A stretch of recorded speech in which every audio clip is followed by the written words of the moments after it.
Hey there, class. I hope you all had a good Easter weekend, staying inside and, not meeting with your family, but staying home and being part of the social distancing agenda. So, today we are going to be finishing the play of Macbeth. So, we last left off with one half of the Macbeths, Lady Macbeth, meeting her end, right, through suicide, and we talked all about that, right? So Lady Macbeth is now out of the picture, and now we've only got the man Macbeth, right? Man Macbeth, that's an interesting name. Macbeth himself, who is left for us to see, well, what happens to him. So, as we talked about yesterday, right, his wife is now dead, and he's out of options, so he just wants to fight now. He wants to fight to the death. So let's see what that looks like.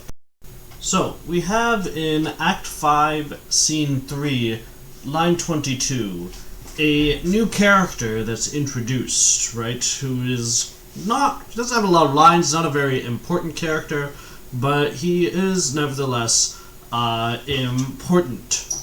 So let's just take a look. This is, again, Act 5, Scene 3, line 22, which is on page 223 of your book. So let's take a look here.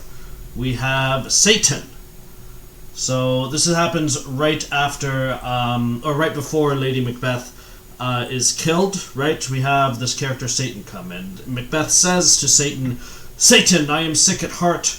When I behold Satan, I say, this push will cheer me ever, or deceit me now. I have lived long enough, my way of life is fallen into the sere, the yellow leaf, and that which should accompany old age, as honor, love, obedience, troop of friends, I must not look to have it, but in their stead, curses, not loud but deep, mouth honor, breath, which the poor heart would fain deny, and dare not. Satan." So this is him getting ready to fight. And he's angry because, he's not got any friends, he's not got any honor or anything like that, right? In his old age, right? He's not got any of those things he should have. Instead, he just has curses, and mouth honor means when someone says something nice to you, but doesn't really mean it, right? That's what it means by mouth honor. So he's upset about all of that. But, well, let's focus on this Satan guy. So Satan is what's called an armor-bearer, right? So an armor-bearer is the person that's in charge of, well, your armor, right? The suit of armor that Macbeth will wear into battle, right? So this is the guy that's essentially carrying around all of his armor and everything like that for Macbeth to wear. Now, you've probably noticed his name, Satan, right? Satan, it's pronounced essentially exactly the same as Satan, right? So Satan is in charge of giving Macbeth his armor, right? So he's relying on this guy called Satan, right? And, well, what does that mean? Well, it means that he's relying on the devil, right? So symbolically, right, even though this guy doesn't really do anything, right, he's just sort of a background character, symbolically, if you think about it that way, well, we've got the Satan character, and he is essentially, Satan represents Satan, right? Satan symbolizes Satan, right? And so what Macbeth is relying on Satan for protection in this battle, right? And if you're relying on the devil for protection, then, well, that's a losing proposition, right? That's not really something that's going to work out for you, right? So that sort of tells us a lot about where Macbeth is when it comes to this battle, right? Because in order to win this battle, he's essentially counting on the devil, right? And the devil, in this case, takes the form of witches when it comes to Macbeth. Because you'll remember, those three prophecies are what's essentially keeping Macbeth afloat here. We also should remember that Macbeth is out of options here, right? He's lost Lady Macbeth, and the English army is coming. It's big, it's strong. Half of Scotland wants England to win, right? Because Macbeth is clearly crazy, right? So things are looking bad for him, but he still wants to fight.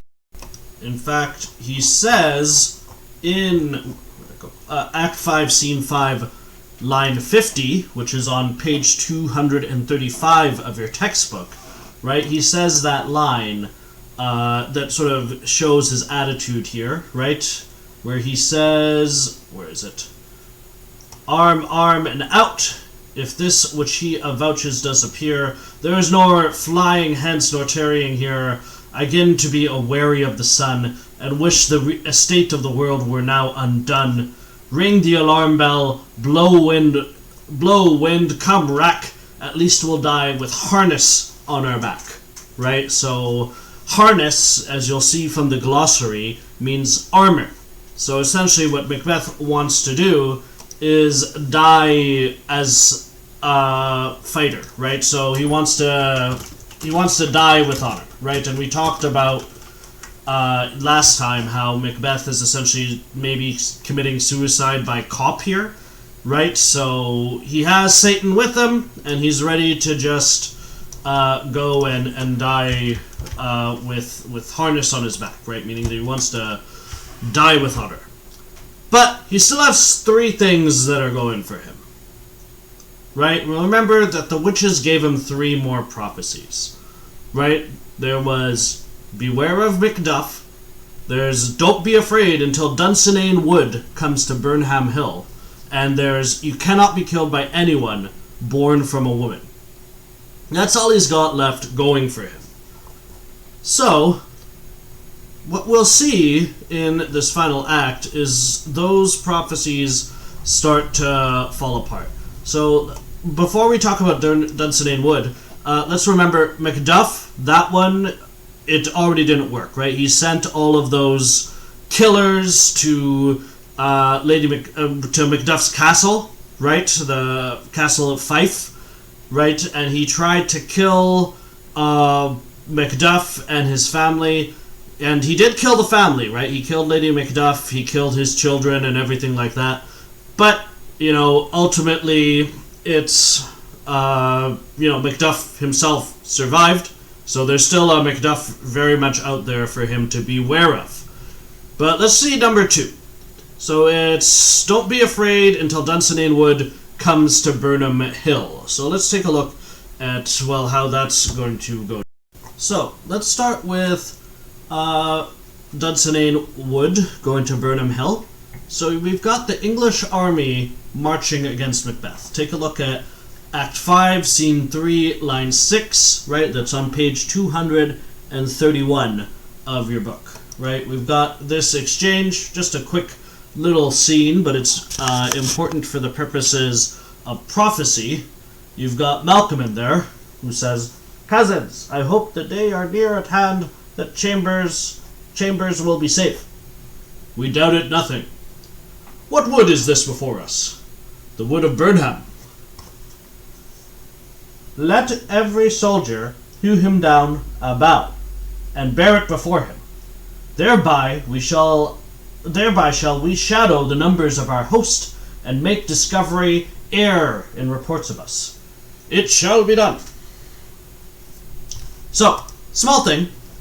While that army is approaching Macbeth's castle, right, which is near that Burnham Hill place, right, all of those soldiers cut a little bough from each of those trees, right, which is basically a big branch of a tree, right? I know that's not in the glossary, but a bough is a big branch of the tree. So they hold the tree so that they can be camouflaged as they approach Macbeth's hill, right? Or castle, I should say. So all of these English soldiers are holding a little branch from Dunsinane Hill. So what does that look like from Macbeth's perspective? Well, it looks like parts of trees from Dunsinane are coming to Burnham Hill. So remember, Macbeth was told not to, okay, you can go, to not fear until that happened, and now it's happening, right? So one of those protections offered by the witches is now fallen away, right? Because those boughs, right, those branches from that forest are now coming with the English army, right? So this second prophecy is now shattered, right? And it's no longer in effect, right? So that one is gone. But he still got this very powerful prophecy, right? That he cannot be killed by anyone born from a woman, right? And that one, well, it's one thing to have the forest walking, right? But it's another thing to have that you can't be killed by anyone born from a woman, right? What that should mean is that Macbeth is immortal. But let's see how that one goes. So, we actually see evidence that this prophecy is, I guess, working. Because before Macduff gets to him, we see that young Siward gets to try first, right? This is on Act 5, Scene 7, Line 5 of the play, right? Page 243 of your textbook, right? Young Siward is just one of the English soldiers, the son of one of the generals, right? So he's a young English warrior, and he comes in, and he says, "What is thy name?" And Macbeth answers, "Thou'lt be afraid to hear it." "No, though thou callest thyself a hotter name than any is in hell. My name's Macbeth. The devil himself could not pronounce a title more hateful to mine ear. No, no more fearful. Thou liest, abhorred tyrant. With my sword I'll prove the lie thou speaks. Thou wast..." So they fight, right? Fight. Ow. Right, and young Siward is slain. Sorry, Siward. And Macbeth says, "Thou wast born of woman, but swords I smile at, weapons laugh to scorn, brandished by man that's of a woman born." Right, so Siward here is killed in short order. His parents were, well, his mother was a woman, so of course he cannot beat Macbeth, right? And what this is showing to the audience is that even though things are going badly for Macbeth, right? He's losing the war, he's lost his supporters, lost his wife, lost everything. He's still got something going for him. But then we get Macduff, right? And we'll remember... Whoa, hey, okay, I'm sorry you died. We'll remember that Macduff is the one he's really supposed to beware, right? Beware Macduff. So what happens next in Act 5, Scene 8 is really the climax of the play, right? This is the big climax, because now we finally have the confrontation between Macbeth and Macduff. And at this point, you know, guys, I can't get you a video, right, of the entire play, but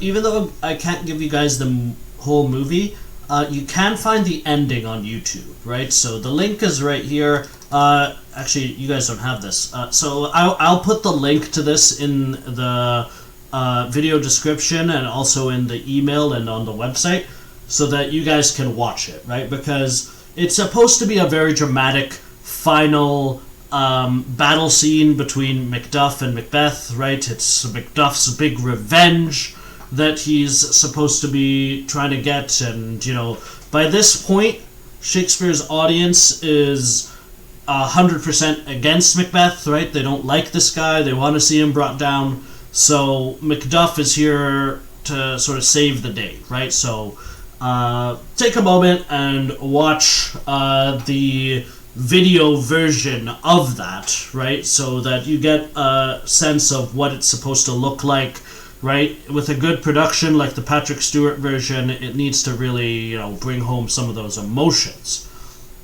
But nevertheless, this is the big scene, and we need to just understand one thing about it.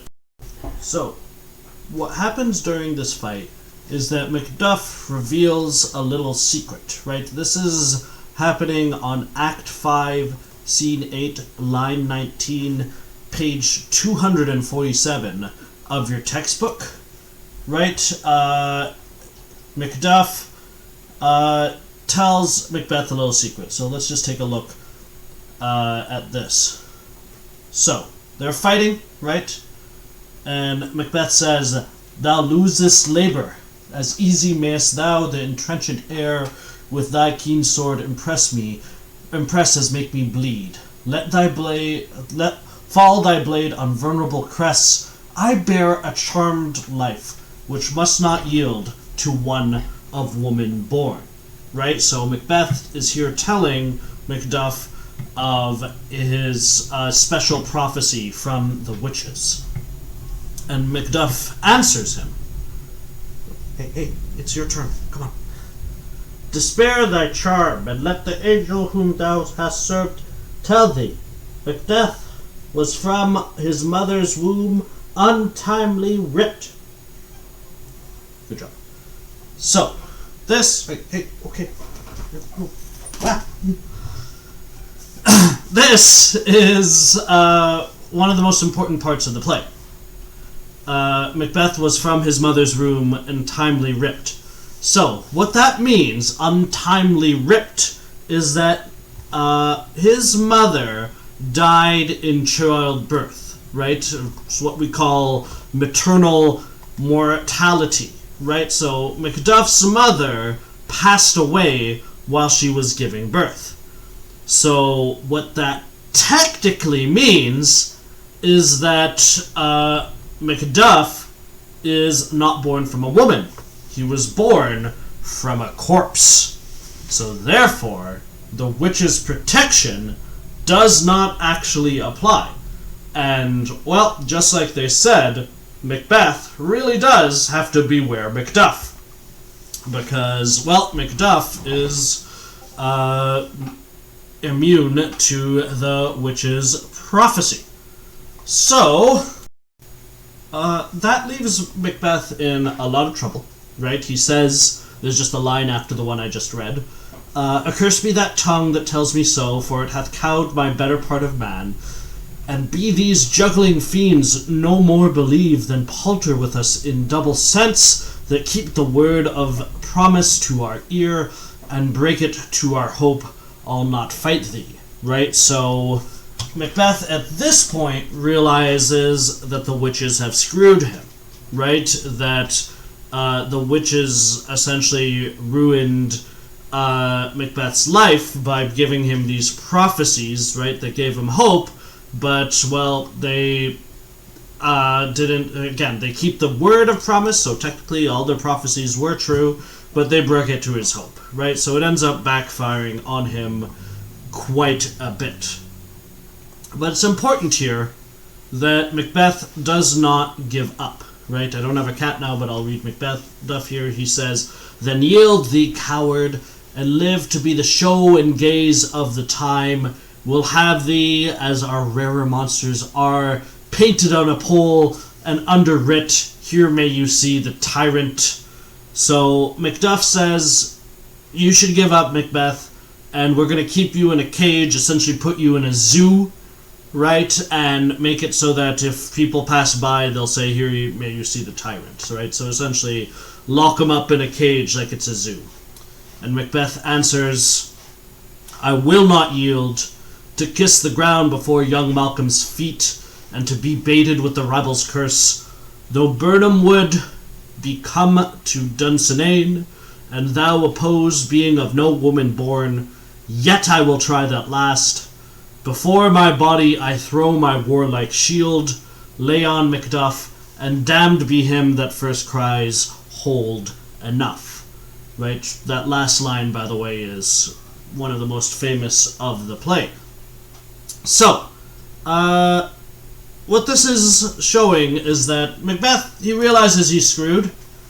He realizes that, the witches have played him for a fool, and he is still going to fight on anyway, right? So the reason for that is a couple of different things. One, he doesn't want to be in jail, he doesn't want to be humiliated, right? But a big part is his pride, right? That he wants to essentially die as a fighter, as a warrior, and everything like that, right? And he goes and does just that, and, well, like it says in the text, where is it? Oh. Where's... he dies.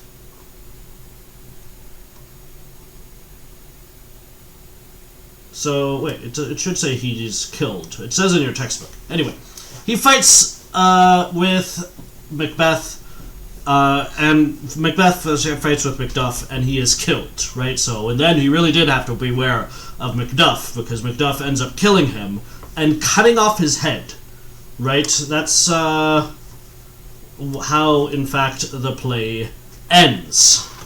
If we take a look at Act 5, Scene 9, line 24, which is on page 255, you guys will see that bloody ending that the play has, right? Because Macbeth enters, right, having defeated Macbeth, with Macbeth's head, right? And he says on that line, "Hail, King, for so thou art. Behold, where stands the usurper's cursed head.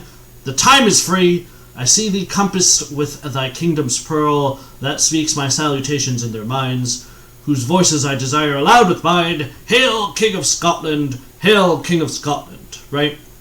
So, if you considered Macbeth to have been this terrible and evil monster, right, this is, you know, a happy ending, right? Because the monster's dead, right? Essentially, that's wrong. Sorry, we'll fix that. The monster's gone, right? And the whole country is now rejoicing because, well, we've gotten rid of the evil tyrant, right?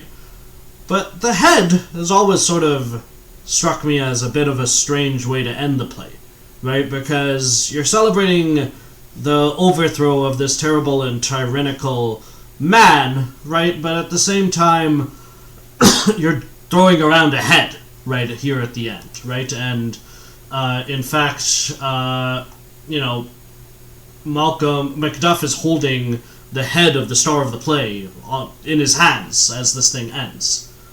But Malcolm does give a speech to end it, and let's just take a look here. This is the very last speech of the play, which is on page 257 of your text. Malcolm says, "We shall not spend a large expense of time before we reckon with your several loves, and make us even with you. My thanes and kinsmen, henceforth be earls, the first that ever Scotland in such an honour named. What's more to do, which would be planted newly with the time, as calling home our exiled friends abroad that fled the snares of watchful tyranny, producing forth the cruel ministers of this dead butcher and his fiend-like queen, who, as 'tis thought, by self and violent hands took off her life. This, and what needful else that calls upon us, by the grace of grace, we will perform in measure, time, and place. So thanks to all at once, and to each one whom we invite to see us crowned at Scone."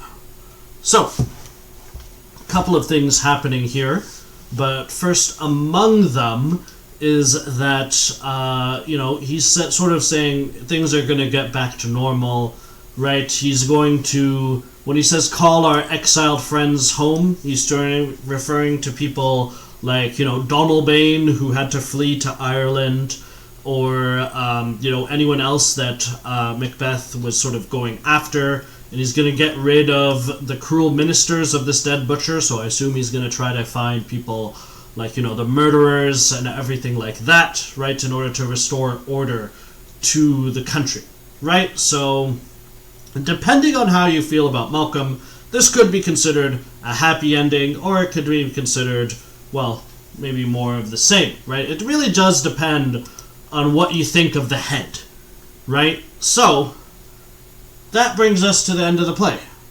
And I'm going to ask you guys 2 questions here as we finish our long and unusual study of Macbeth. So the first question I'll ask you is, will Scotland be better off under Malcolm? Right, now that we have Malcolm here, right, do you feel at the end of the play that things are going to be okay, right, that Scotland is going to go back to normal, or will problems arise, right? You know, maybe I should add at the end here, how do you feel about the head?